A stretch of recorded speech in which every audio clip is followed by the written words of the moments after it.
معزز ناظرین السلام علیکم۔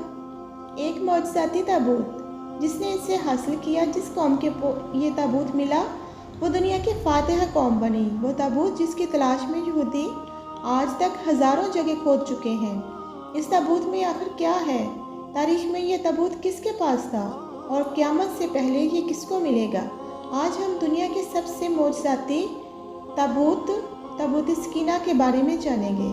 مسلمان، عیسائی اور یہودی ہر دور میں ایک دوسرے کے مخالف رہے ہیں، لیکن ایک جگہ جس پر تینوں مذاہب متفق ہیں وہ ہے تابوت سکینہ۔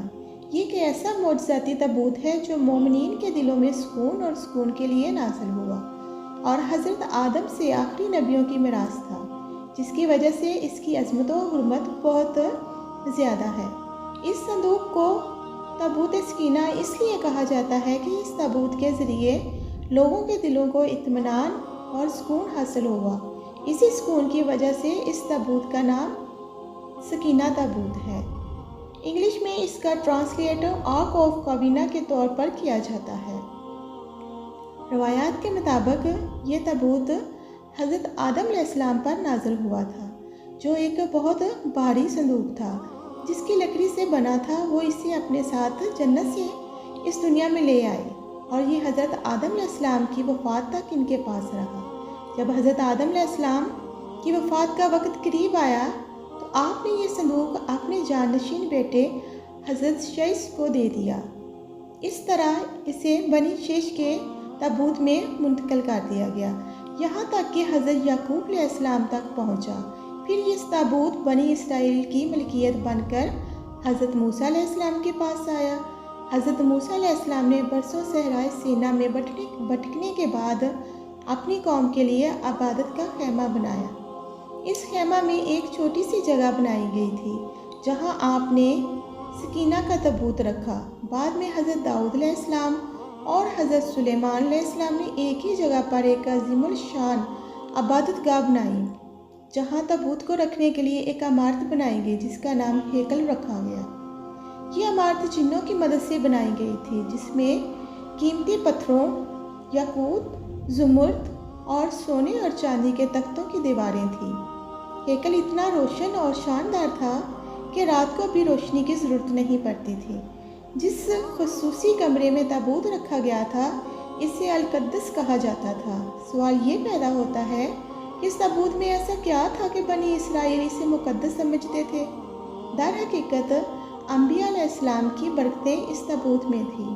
ان میں قرآنی الفاظ، تورات کے ٹکڑے، من و سلوہ، حضرت یوسف علیہ السلام کی قمیص، حضرت ہارون علیہ السلام کا کپڑا تھا، حضرت موسیٰ علیہ السلام کی لاٹھی اور حضرت سلیمان علیہ السلام کی انگوٹھی۔ اس کے علاوہ کئی انبیاء کرام کے چہروں کے خاکے بھی موجود تھے۔ یہ صندوق بنی اسرائیل کے بہت مقدس اور بابرکت تھا۔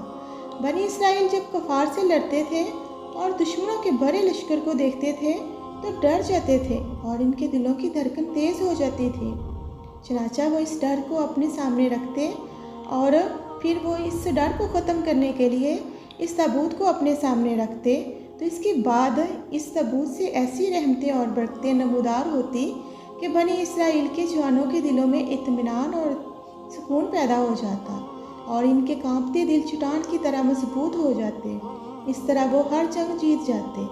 جب بھی بنی اسرائیل پر کوئی مشکل اور مصیبت آتی تو وہ اس صندوق کو اپنے سامنے رکھتے اور اسے بطور وسیلہ استعمال کرتے، اور جب انہوں نے خدا سے دعا کی تو ان کی دعا قبول ہوئی، اور جب تک اس تابوت کو بنی اسرائیل کے پاس رہا ان کے ہر آفت ان سے دور ہوتی رہی، ٹلتی رہی، وہ دوسری قوموں پر غالب آتے رہے۔